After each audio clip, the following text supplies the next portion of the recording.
औज़ुबिल्लाहि मिनश्शैतानिर्रजीम बिस्मिल्लाहिर्रहमानिर्रहीम। अस्सलाम वालेकुम। आज का हमारा टॉपिक है रेस्पिरेटरी डिसऑर्डर्स। जो हमने पिछले वाले अपने टॉपिक्स कवर किए हैं उसमें हमने सारा रेस्पिरेशन सिस्टम पढ़ा है कि किस तरह से किसी भी बॉडी में रेस्पिरेशन का प्रोसेस होता है, रेस्पिरेशन का अमल जो है वो वकूअ पज़ीर होता है।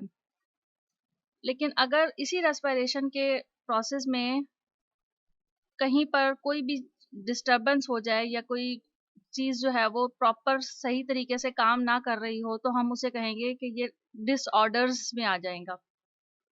जैसे कि द कॉमन रेस्पिरेटरी डिसऑर्डर्स में कौन-कौन से हैं? ब्रोंकाइटिस, एम्फिसिमा, नमूनिया, एस्थमा और लंग कैंसर। इसके अलावा भी बहुत सारे रेस्पिरेटरी डिसऑर्डर्स होते हैं, लेकिन हमारे सिलेबस में अभी ये 4-5 डिसऑर्डर्स हैं जिनके बारे में हमने पढ़ना है और इनको हम वन बाय वन एक-एक करके स्टडी करेंगे। सबसे पहला डिसऑर्डर जो हमारी बुक में मौजूद है वो है ब्रोंकाइटिस। जैसे कि आपको इसके नाम से पता चल रहा होगा, जब हमने रेस्पिरेटरी सिस्टम पढ़ा था तो उसके अंदर हमने बहुत सारे ऑर्गन्स को स्टडी किया था कि रेस्पिरेटरी सिस्टम में रेस्पिरेशन के लिए कौन-कौन से ऑर्गन्स होते हैं जो कि काम करते हैं उस रेस्पिरेशन में। उसी में एक ऑर्गन जिसको हमने पढ़ा था उसको हमने ब्रोंकाई या ब्रोंकस जो है वो उसे हमने स्टडी किया था कि bronchitis is the inflammation of lining of the air passage like trachea, bronchi and bronchioles. Bronchitis क्या है? ये एक ऐसी इन्फ्लेमेशन है, ऐसी जो है वो एक डिसऑर्डर है जिसमें एयर पैसेजेस कौन से हैं? जहाँ से हवा का गुज़र होता है। यानी हमारे रेस्पिरेटरी सिस्टम के अंदर से वो सारे ऑर्गन जहाँ-जहाँ से एयर जो है वो गुज़र के जाती है लंग्स तक, जैसे कि ट्रैकिया में से गुज़रती है, ब्रोंकाई में से गुज़रती है, ब्रोंक्यूल्स में से गुज़रती है। इन सब जो पैसेजेस हैं, ये सब जो रास्ते हैं, इनमें अगर कोई इन्फ्लेमेशन हो जाए, कोई स्वेलिंग हो जाए या वो रास्ता जहाँ से एयर ने गुज़रना है, वो तंग हो जाए, तो हम उस डिज़ीज़ को या उस डिसऑर्डर को हम ब्रोंकाइटिस कहते हैं। इसके सिम्पटम्स क्या हैं? कि आपको क्या फ़ील होगा अगर किसी भी शख़्स को ब्रोंकाइटिस का मसला हो जाता है? One of the symptom is secretion of excess mucus from the goblet cells. Goblet cells के बारे में हमने पीछे पढ़ा था कि जब भी सीलिया की जो लाइनिंग्स होती हैं उसके दरमियान में जो एपिथेलियम है वहाँ पर जो है वो ये सेल्स ये मौजूद होते हैं गॉबलेट सेल्स। और ये गॉबलेट सेल्स इनका जो मेन फंक्शन था वो यही था कि ये म्यूकस सिक्रीट कर रहे थे। लेकिन अगर किसी ऐसी कंडीशन में जिसमें डिसऑर्डर के फॉर्म में या डिजीज की शक्ल में या किसी बीमारी की शक्ल में होगा तो ये गॉबलेट सेल्स जो है वो उस म्यूकस को ज़्यादा प्रोड्यूस करना शुरू कर देंगे।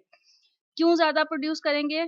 कोई भी इरिटेशन या कोई भी इरिटेटेड मटेरियल जो कि आपके नोज़ के थ्रू या किसी वायरस के थ्रू या बैक्टीरिया के थ्रू आपके रेस्पिरेटरी सिस्टम में दाखिल होने की कोशिश करेगा, जिसकी वजह से ये गॉबलेट सेल्स जो है वो म्यूकस को ज़्यादा प्रोड्यूस करना, ज़्यादा बनाना शुरू कर देंगे। तो एक इसका जो सिम्पटम है वो क्या हो गया कि म्यूकस बहुत ज़्यादा प्रोड्यूस हो रहा है, excess form of mucus produce.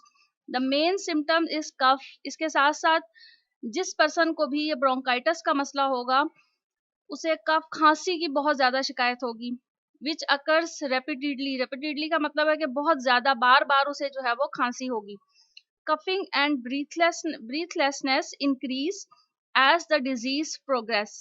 और अगर ये बीमारी बढ़ती जाएगी तो खांसी भी बढ़ती जाएगी और खांसी की वजह से या बहुत ज़्यादा जो है वो म्यूकस प्रोड्यूस होने की वजह से ब्रीथलेसनेस यानी कि सांस लेने में मुश्किल पेश आएगी।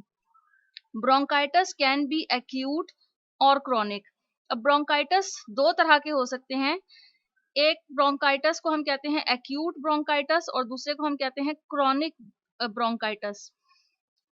Acute bronchitis short term bronchitis होता है, यानी short term bronchitis inflammation of the bronchi of the lungs. Lungs के जो ब्रोंकाई मौजूद हैं जहां पर उस जगह पर इन्फ्लेमेशन हो जाती है, लेकिन शॉर्ट टर्म का मतलब ये है कि ये कुछ अरसे के लिए होता है और उसके बाद फिर ये ठीक हो जाती है ये डिजीज। लेकिन क्रॉनिक ब्रोंकाइटिस एक ऐसी डिजीज होती है जिसे हम लॉन्ग टर्म इन्फ्लेमेशन कहते हैं, यानी और an irritation of the bronchi में जो इरिटेशन होती है वो लॉन्ग टर्म होती है। लॉन्ग टर्म का मतलब है कि ये बीमारी मंथ्स में जो है वो महीनों में कवर हो सकेगी। अगर इसके हम कॉजेज देखें कि क्या असबाब हैं, इसके कौन से सबब हैं जिसकी वजह से ये ब्रोंकाइटिस का मसला हो रहा है, तो उसमें acute bronchitis usually last a few days only and is a side effect of viral infection. ये एक्यूट ब्रोंकाइटिस जो है वो ये वायरल इन्फेक्शन की वजह से होते हैं, जैसे कि डिफरेंट किस्म के वायरस हैं जब वो अटैक करते हैं रेस्पिरेटरी सिस्टम के ऊपर या एयर पैसेज के ऊपर, तो उसकी वजह से एक्यूट ब्रोंकाइटिस हो सकता है, जैसे कि फ्लू हो जाता है।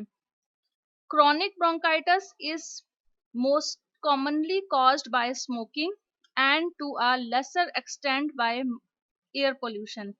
Chronic जैसे कि आपको क्रॉनिक के नाम से पता चलेगा, क्रॉनिक एक लॉन्ग टर्म डिजीज होती है, एक ऐसी डिजीज जो कि जिसको हम खतरनाक डिजीज भी कह सकते हैं, क्योंकि ये डिजीज यहाँ किस वजह से हो रही है, इसका सबब क्या है, स्मोकिंग की वजह से हो रही है। वो जो लोग जो कि बहुत ज़्यादा स्मोकिंग करते हैं और वो बहुत अरसे से स्मोकिंग कर रहे होते हैं, तो आहिस्ता आहिस्ता उन पर्सन्स की, उन लोगों की जो स्मोकिंग करते हैं, उनके ब्रोंकाई जो है वो अफेक्ट होना शुरू हो जाते हैं और वो उसको जो है वो उस डिजीज को बहुत लॉन्ग टर्म बना देते हैं, लंबे अरसे तक जो है वो ये बीमारी जो है वो रहती है फिर। And to a lesser extend by air pollution. इसके अलावा स्मोकिंग के अलावा एयर पोल्यूशन की वजह से भी बहुत ये डिजीज जो है वो हो सकती है। इट में लास्ट फॉर मंथ्स, और ये मंथ्स तक जो है वो चलती है, यानी बहुत ज्यादा महीनों तक भी ये बीमारी जो है वो पीछा नहीं छोड़ेगी जिसको ये मसला हो जाएगा। The sensation of breathlessness occurs due to the reduced gases exchange.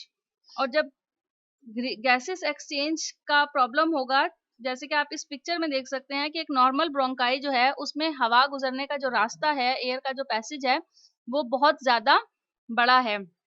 लेकिन अगर ब्रोंकाइटिस का मसला होगा तो उसमें क्या होगा, जो एयर पैसेज होगा वो आहिस्ता आहिस्ता तंग होना शुरू हो जाएगा, वहां से हवा गुजरने का जो रास्ता है वो कम होने लग जाएगा, जिसकी वजह से गैसेस एक्सचेंज जो है वो कम हो जाएगी और सांस लेने में जो है वो मुश्किल पेश आएगी। अच्छा, अब इसकी ट्रीटमेंट्स क्या हैं? The infection will generally go away on its own within 1 week. अगर तो ये एक्यूट ब्रोंकाइटिस होगा तो वो 1 वीक या एक से कुछ दिन ज्यादा लेकर ये खुद ब खुद जो है वो ये खत्म हो जाता है, जैसे फ्लू वगैरह होता है। One should take the following steps for most relief. और अपनी आसानी के लिए, अपने रिलीफ के लिए हमें क्या करना चाहिए कि डू नॉट स्मोक, स्मोकिंग बिल्कुल नहीं करनी चाहिए। ड्रिंक प्लेंटी ऑफ फ्लूइड, बहुत ज्यादा मिकदार में पानी और फ्लूइड टाइप की चीजें जो है वो हमें पीनी चाहिए, लिक्विड चीजें हमें लेनी चाहिए बहुत ज्यादा। टेक रेस्ट, और आराम करना चाहिए। एंड इनहेलर में भी टेकन, और अगर अगर कंडीशन बहुत सीरियस हो, अगर ऐसे हो कि सांस लेने में भी बहुत मुश्किल पेश आ रही है, तो डॉक्टर इनहेलर रिकमेंड करते हैं जो कि उस पैसेज को, उस रास्ते को जाके आर्जी तौर पर खोल देते हैं, जिसकी वजह से गैस एक्सचेंज होने में आसानी हो जाती है। And if your doctor thinks that you have a secondary bacterial infection, antibiotics में भी प्रेस्क्राइब्ड। और बाज़ औक़ात ऐसा होता है कि जो वायरल इन्फेक्शन है वो बहुत ज़्यादा होके बैक्टीरियल इन्फेक्शन में भी कन्वर्ट हो जाता है, और अगर डॉक्टर ये रिकमेंड करे कि ये बैक्टीरियल इन्फेक्शन है तो उस वक्त फिर डॉक्टर उसके लिए एंटीबायोटिक प्रेस्क्राइब करते हैं, एंटीबायोटिक्स देते हैं। ठीक है, अब आप लोगों को मेरा ख्याल है कि ये ब्रोंकाइटिस का जो सिम्टम्स, कॉजेज और ट्रीटमेंट है ये समझ में आ गई होगी। नेक्स्ट टॉपिक के लिए हम नेक्स्ट वीडियो में मिलेंगे। Thank you, Allah Hafiz.